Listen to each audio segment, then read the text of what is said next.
Coming up on MCTV News. Over the past couple of weeks, the college has been able to maintain a strong negativity rate of about 99%. Even throughout COVID-19, our wonderful admissions team has put in a ton of effort to make the campus visiting experience a success. First episode of our new sports segment, Playing with a Purpose, where we look at Merrimack athletes who support charities outside of the community in addition to their sports. In the first episode, we'll be looking at Rebecca Hardy from the women's soccer team. MCTV News starts right now. Hello everyone, and welcome back to our latest edition of MCTV News for the 2020-2021 academic year. I'm Nicole Fasciano, and we have a lot to go over today. Ranging from new coronavirus updates on campus to the latest and greatest with sports. Let's get right into it. To start things off, most recently, it should be noted that over the past couple of weeks, the college has been able to maintain a strong negativity rate of about 99%. The college's prompt actions in upping testing protocols and enabling contact tracing procedures was a huge success in mitigating the spread of COVID-19 on our campus this year. We want to take a moment to thank the Merrimack College COVID-19 response team for all of their hard work and dedication. Speaking of the coronavirus, Merrimack College has just released information in regard to the distribution of 1,500 Johnson & Johnson single-dose vaccines, which will be administered in the MPR on Friday, April 30th, Monday, May 3rd, and Tuesday, May 4th from 8 a.m. to 4 p.m. You can sign up to receive the vaccine through the MyMac portal. Next up, Rowan Salhi, a communication and media student, did a very unique question on the quad, asking people what they would do if they didn't fail. Let's take a look.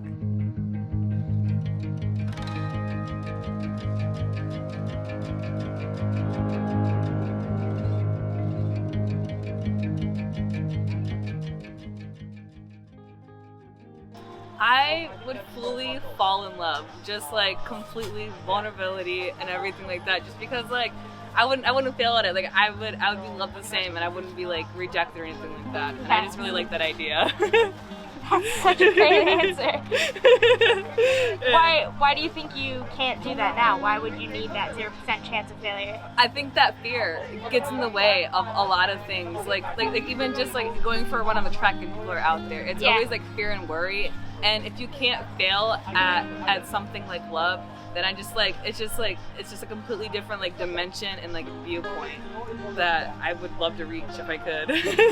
If I had to do something with 0% chance of failure, I think I'd audition to be in like a big blockbuster movie.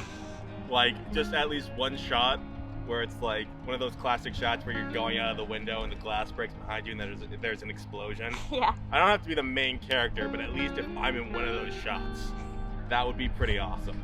Why would that be so awesome? Well, because it's just one of those like awesome, just like candid, maybe I'm in a tank top or something like that. And like I have one of those submachine gun pistols and I'm firing it, but I'm not firing it at anybody, it's just going off. And it would just look badass. Yeah. Like I probably won't like have any other movies, but just like kind of just like I put it on and there'd be me and it would be like, yes, there we go. That's a good picture. Maybe it would lead me to other opportunities too. Like I would be, you know how like there are movie stars who they don't know the name, but it's that guy. I would be the jumping through the window guy.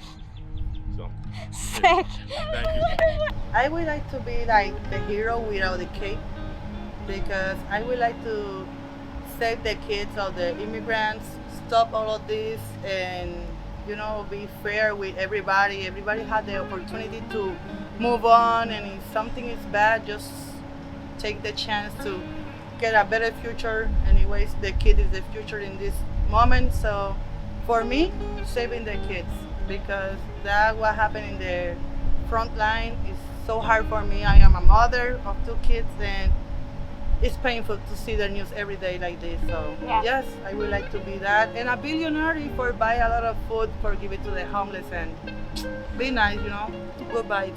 I would ski Mount Everest. Why do you want to do that? I would do that because it's sick, and if I couldn't fail, that means I wouldn't die. So like I could still live. Yeah. So is that what's stopping you? Just The dying part. yeah. And my tuition payments from Merrimack College. That's a big part of it. That's stopping me the most. Yeah. The dying thing, it's up there, but like not as much as the payments. Play the banjo because it's cool. Do I need to elaborate further? Yeah, I mean, I feel like not a lot of people can play the banjo, and if I just had a banjo and I could always play it, I'd be that dude. you'd be That's You'd it. be That's that what I dude? got. Yeah. That's Awesome. that dude.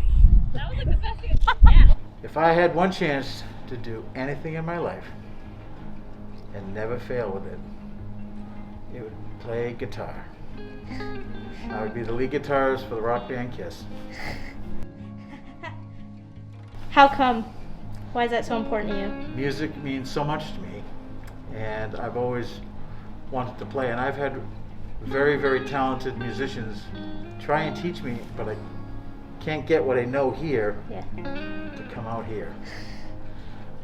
So it's something that I've always failed at, and it's always really bummed me out. Yeah. So I would play guitar, or maybe second base for the New York Yankees, but that's another conversation. I think it would be learning more and having a better understanding of people and everyone and how everyone's different, and you don't really look that deep into some stuff sometimes, and Yeah. learning more about everyone. Why is that so important to you? I think it's this past year has really opened my eyes. I had a baby in August, and just that alone has been like, I want to teach him everything, and I don't want him to be naive towards a lot. And I feel like sometimes I can be naive, and I don't want to be like that. Wow, tough one. I'm going like way out there. I'm gonna solve world peace. Yeah. The whole world. Everybody will be peaceful, happy, and love each other. How come that's so important to you? Because I think, especially in this day and age, there's way too much hatred in the world, and we got to get rid of it. Yeah. So out with hate, in with peace. Even throughout COVID-19, our wonderful admissions team has put in a ton of effort to make the campus visiting experience a success. Let's take a look. You've probably seen us walking around campus and have thought, what are they doing? Admissions ambassadors are Merrimack College students who show high school students what makes the MAC so great and why they should come here. We host different events such as normal tours, admitted student stays, and open houses. Even throughout COVID, we have been able to host families and show them what Merrimack is all about through our extensive tours. So we're here at the Rogers Center Res Life setup, and this is one of my favorite stops because guests usually have a lot of questions about this stuff, and I know a lot of figures in Res Life, so it's always fun answering people's questions about Res Life because you could talk from experience, especially when you're a student here, and you could talk about a lot of different things such as like room setup and how to get a roommate and how to interact with other people in your building, because that's really important at college. Like, we want to convey to people that Merrimack is actually a really good place to be, and the community is one of our greatest aspects, and we like to show that off, especially in Res Life, because you're going to be with people from all over the world, all over the country, and you want to convey to people that this is the right place where you want to be, and you're going to feel comfortable, and you're going to have a roommate that you like and you'll get along with, and even if that doesn't happen, they'll be able to point you in the right direction, and you just want to make people feel confident about their decision and confident about their choice to come to Merrimack, and yeah, this stop is always fun. I love this stop.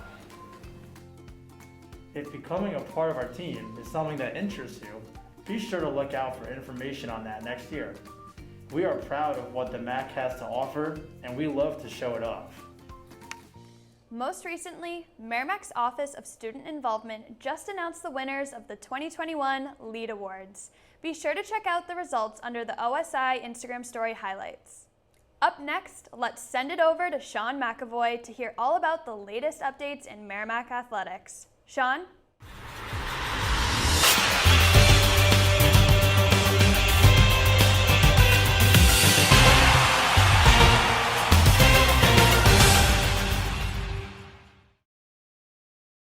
Hello everyone, and welcome to this month's installment of MCTV Sports. I'm your host, Shaun McAvoy.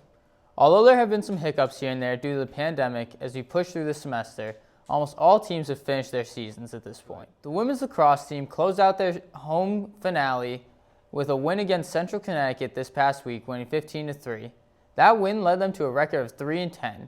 Men's lacrosse ended with a record of 5-5 after winning 3 of their last 4 games. Another team that has been having a surge of late is the track team. The track team held the Merrimack Invitational, following that up by hosting some D2 schools like Stonehill and Bentley. The Merrimack Invitational was full of athletes setting new PRs for themselves, as well as athletes setting new school records. There were a total of 3 athletes setting new program records. These athletes include freshman Abigail Greeley, who set the new program record for long jump as a freshman, Dan Lavelle, who set the program record for the 400-meter hurdles with a 53.53 finish, and Travis Hunt, who set a program record in the hammer competition with a throw of 46.74 meters. Greeley would also go to break her previous school record at the following meet. The only 2 sports whose seasons have not finished yet are the softball and baseball teams. The baseball team is currently 14-16, finishes their season around May 21st, while the softball team is 6-18, finishing around May 9th without any postponements. There are also big things coming from professional sports world. We had Michael Gage and Matt Gagnon talk about the NFL draft. Hello everyone and welcome back to MCTV Sports. Once again, I'm Matt, he's Mike, and let's talk some football. Mike, why don't you just tell everyone today why we're here? So of course we're here to talk about the NFL draft, which begins tomorrow, April 29th, and since all these experts out there like Kuiper, McShay, they're offering their opinions on who's going where, and with us being the experts we decided to give our very own opinions on the matter. So Matt, why don't you get us started by giving us your top 10 of the draft? All right, Mike. So like everyone, I think the Jaguars will without a doubt take Trevor Lawrence. So let's get that off the table. Second, I think the Jets are going to take Zach Wilson out of BYU. Third, Mac Jones out of Bama to the 49ers. Falcons are going to take Kyle Pitts out of Florida, the absolute electric tight end. Jamar Chase out of LSU to the Bengals. Long arms Heisman winner himself, Devontae Smith, going to the Dolphins. Lions are going to take Penei Sewell out of Oregon, an offensive tackle. Patriots, via the Panthers, hopefully, are going to take Trey Lance from North Dakota State. Broncos taking Justin Fields out of OSU. Cowboys taking J.C. Horn, cornerback out of South Carolina. I'll be honest, Mike, I've never paid this much attention to a draft until now because the Patriots usually aren't picking this low. They're usually 30th or 32nd. So I don't know if Belichick's going to trade up to get Trey Lance and develop him under Newton, or they won't trade up to try to get Fields at 15th. Or they might not even take a quarterback all in the first round. I'll pass it to you though, Mike, and let's hear your top 10. Well, so unlike you, I have to watch the draft every year, so this isn't anything new to me. But I have Trevor Lawrence also at number 1. The Jets, I think, will get Zach Wilson at BYU. 49ers are going to get Big Mac Jones out of Bama. Patriots, via the Falcons, will get Justin Fields. That's my big upset of the first round picks. Bengals get Penei Sewell to protect Joe Burrow. Dolphins, Devontae Smith. Lions get Kyle Pitts, who really was just insane at the combine. I think he'll be insane in the league too. Panthers, Christian Darrisaw, offensive tackle, Virginia Tech. And I have a quarterback to the Broncos too, but I have Trey Lance going to the Broncos. And finally, Micah Parsons, linebacker at Penn State, going to the Cowboys at number 10. Now, it really pains me to link Justin Fields to the Patriots, but I just know it's going to happen simply because it would make me have to root for the Patriots even just a little bit. Anyways, Matt, now give me your steal of the draft. The player not picked in the first round that will prove everyone wrong. So this could be a completely wrong opinion, but I think that Kyle Trask, if he isn't already picked in round 1, would be the biggest steal. It's already a quarterback-heavy draft again, yet somehow I haven't heard Trask's name all that much in the draft predictions. So if he doesn't go round 1, he'll definitely prove every team wrong for not taking him. He's just an absolute solid quarterback at Florida from what I've seen. And so my steal of the draft, while he shouldn't fall very far out of the first round, is Travis Etienne, running back out of Clemson. He's become an instant star in college. I think he'll repeat that success in the NFL. I really like this kid, even though I hate watching him run all over Ohio State. But I think he has great killer instinct, and I expect him to have a great NFL career. Now, Matt, before we go, let's each give a pick or two for our bust of this year's NFL draft. All right, Mike, this is a hot take, but that's what we're here for, right? I'm going to say Zach Wilson. In 2018, there were 5 quarterbacks picked in the first round, and they all had very high praise. Josh Rosen, for one, I don't know if you've heard that name in a little bit. He said he's going to be the next Aaron Rodgers, and was in a practice squad somewhere. Sam Darnold, the current Panthers quarterback now, couldn't do anything maybe because of the Jets, or maybe he's just not a good quarterback. But Zach Wilson played one good season in college. He's got a very small frame, and I just don't think that he's the guy that's going to turn his career and the Jets franchise around. And personally, I think that Mac Jones out of Alabama will be the biggest bust of the draft. Firstly, he is not the third best quarterback in this draft. I don't even think he's a first-round pick. Yes, he did win a national championship this year and put up great numbers, but he also had Devontae Smith and Jalen Waddle, both supposed to go top 15 in almost everyone's draft. Najee Harris, a great running back, expected to go late in the first round. He had so much help winning the national championship. I don't think it was all him, and I don't think Big Mac deserves it. It's a hot take. We're going to see how it goes. All right, everyone, we appreciate you tuning in for the last show of the semester. As always, I'm Matt. He's Mike. Have a great summer. We also had Nicole host the first episode of our new sports segment, Playing with a Purpose, where we look at Merrimack athletes who support charities outside of the community in addition to their sports. In the first episode, we'll be looking at Rebecca Hardy from the women's soccer team. Nicole? Hello everyone and welcome to Playing with a Purpose. I'm your host, Nicole Fasciano. Here at Playing with a Purpose, we want to show you something that doesn't always get shown in the media about athletes. Usually, athletes are talked about in the media only when they perform well and at the top of their game, or when they do negative things. On the other hand, we want to show how some athletes are truly great in and outside of their sport, through supporting foundations and charities and helping out those in need. This week, we will be looking at Rebecca Hardy from Merrimack College in North Andover, Mass., whose excellence on the field is not her only contribution to the community. She also helps out at a foundation known as the Headway Foundation. Rebecca Hardy is a junior captain of the women's soccer team at Merrimack College. Rebecca was named captain in her junior year and has led Merrimack to a positive 4-3 record in only their second season in Division I. Let's check in with Shaun, who had the chance to speak with Rebecca Hardy. Shaun? Hi everyone, I'm Shaun McAvoy here with Rebecca Hardy, junior captain for the women's soccer team here at Merrimack College. Now Rebecca, I'd just like to know, what has been your experience playing soccer here at Merrimack so far? I have loved every second of playing soccer for Merrimack. The team is so fun, we're like a family. The coaches are great and we just have a great bond together. So soccer I've been playing my whole life, and being able to play in college, is a dream come true, and playing it at Merrimack has made it even better. Now Rebecca, what exactly is the Headway Foundation? So Headway Foundation basically promotes concussion awareness. So their main platform is through Instagram and social media, and they're constantly putting out different information and resources for people who have had concussions and also people who may not have, kind of just getting information on, how to take them seriously and the importance of taking it seriously. They basically just push out a bunch of knowledge for people, and I really support what they do personally, seeing people who have had concussions and how it can affect them. So they do a lot of work with colleges, same thing. I'm pretty sure they also are working with the National Women's Hockey League, and they have a big presence though through the NCAA. You heard a little bit about the Headway Foundation from Rebecca, but we had Shaun interview the head of growth at Headway, Kyle McMahon, in order to get more in-depth information on the Headway Foundation. Shaun? This is a good time to reflect on our three co-founders. Josephine Pucci, Danny Otto, and Paige Decker are three rock stars who are former college athletes. Josephine was an Olympian on the Team USA women's hockey team, Sochi Olympics. Right? We have three rock star people who are each personally impacted and who continue to be impacted by concussion symptoms, right?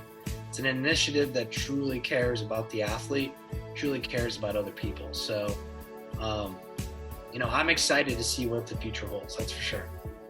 And what we're still trying to figure out, Shaun, in the short term is, what's our true brand identity, right? How do we operate 6 months from now? How do we operate 1 year from now, a few years from now, right? We've experienced this kind of sudden surge of growth, right? How does the Headway Foundation reach out to more people, as well as what kind of programs are run by the Headway Foundation? So we operate on 3 different pillars. So I'll answer the second question first and then kind of go back to our outreach strategy per se. So we operate on 3 different pillars: aid, awareness, and advocacy. So aid has everything to do with how are we approaching people who are experiencing symptoms, right? Concussion patients, etc. That piece has to do with our concussion circle. Concussion circle is made up of a number of people talking to people that are currently experiencing said symptoms. So think a peer group of different individuals talking about concussions. We also have what's called our Brain Box initiative. The Brain Box is essentially a care package that we send out to other athletes and non-athletes who are experiencing symptoms. So that's the aid piece. Awareness has everything to do with initiatives such as Concussion Awareness Week, which Merrimack was very much a part of not too long ago, right? Awareness has to do with, again, something we just talked about a few minutes ago. How do we impact people daily around what the message of Headway Foundation is and concussion awareness is? So that's very much the second pillar. And then the third pillar, advocacy. That's the big picture stuff, Shaun. Apologies. Advocacy has everything to do with how are you promoting the existing bylaws that exist within concussion research, within the concussion world, right? How do we look at state laws and bills that are in place around concussions, and then how do we look at research differently? So aid, awareness, and advocacy. That's a perfect segue into something that's so important for Headway that I haven't mentioned yet, and it's the idea of being new tough, right? The idea of being new tough is reporting symptoms, right? Playing smart, talking to teammates. It's that initiative that we really look at as being that 10-second moment, right?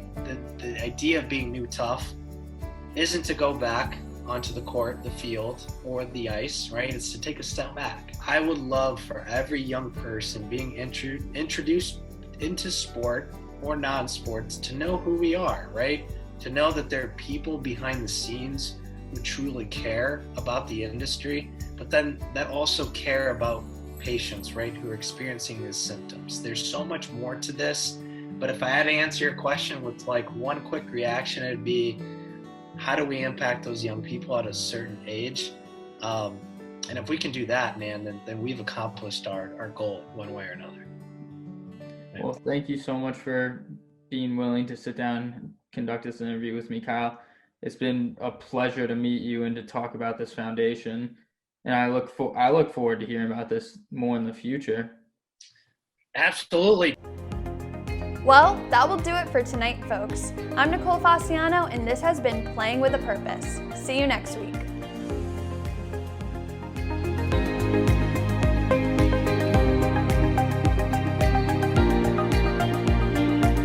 As the semester winds down, that's all that we have for you today for MCTV Sports. I'm Shaun McAvoy, and have a great summer, Warriors. Since sports have been back, it has been great to dive into not only what is going on at the national level, but also, again, here at Merrimack. For one of MCTV's favorite segments, Question on the Quad, our very own Gabby Heroux took the streets to ask fellow Warriors to finish the lyrics to these popular summer hits from when we were kids. Let's take a look. What's up, Warriors? My name is Gabby Heroux, and we're back with Question on the Quad. This month, we have a very special edition of Question on the Quad, where people will be finishing the lyric. Oh, don't you dare look back. Just keep your eyes on me.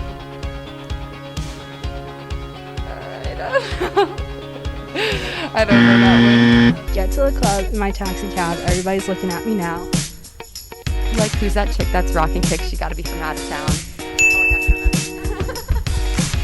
California girls were unforgettable.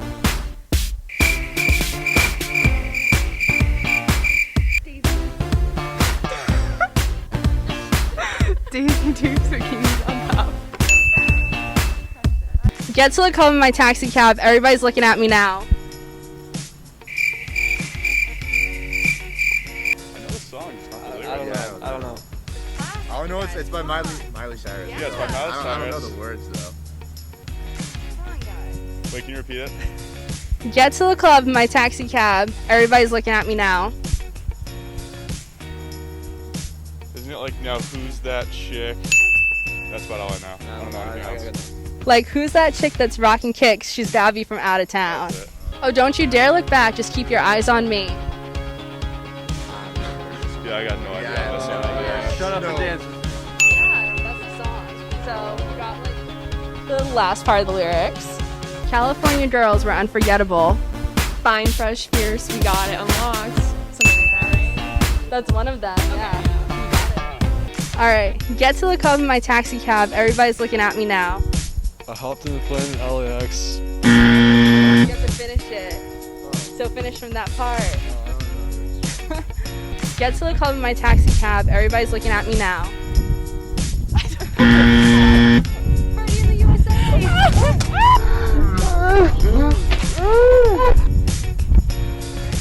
I told you we would not do out. California girls were unforgettable.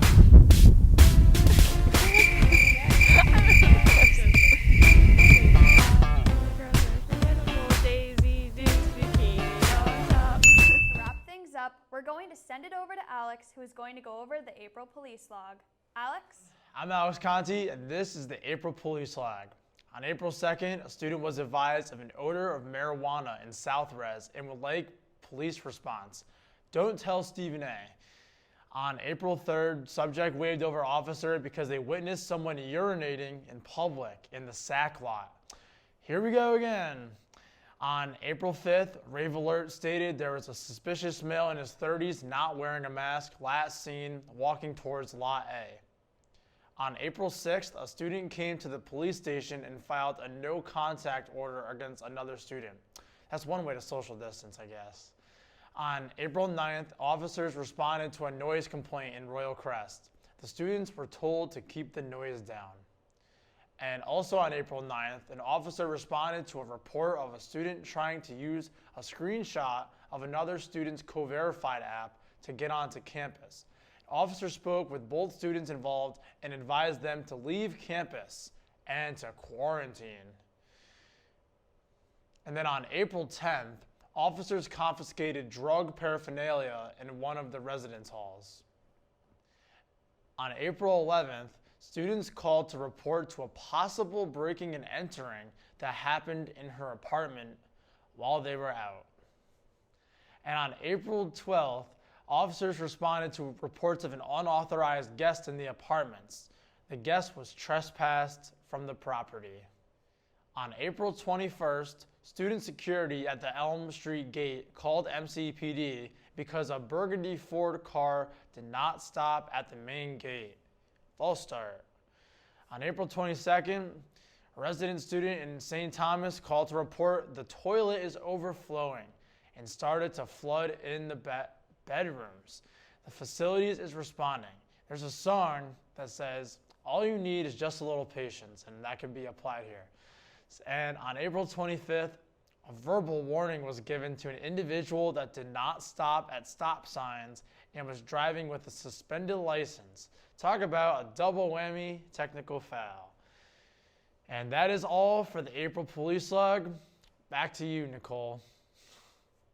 Thanks, Alex. Well, that's all we have for you today. Thanks for tuning in, and be sure to be on the lookout for more MCTV editions to come. I'm Nicole Fasciano, and stay safe, Warriors.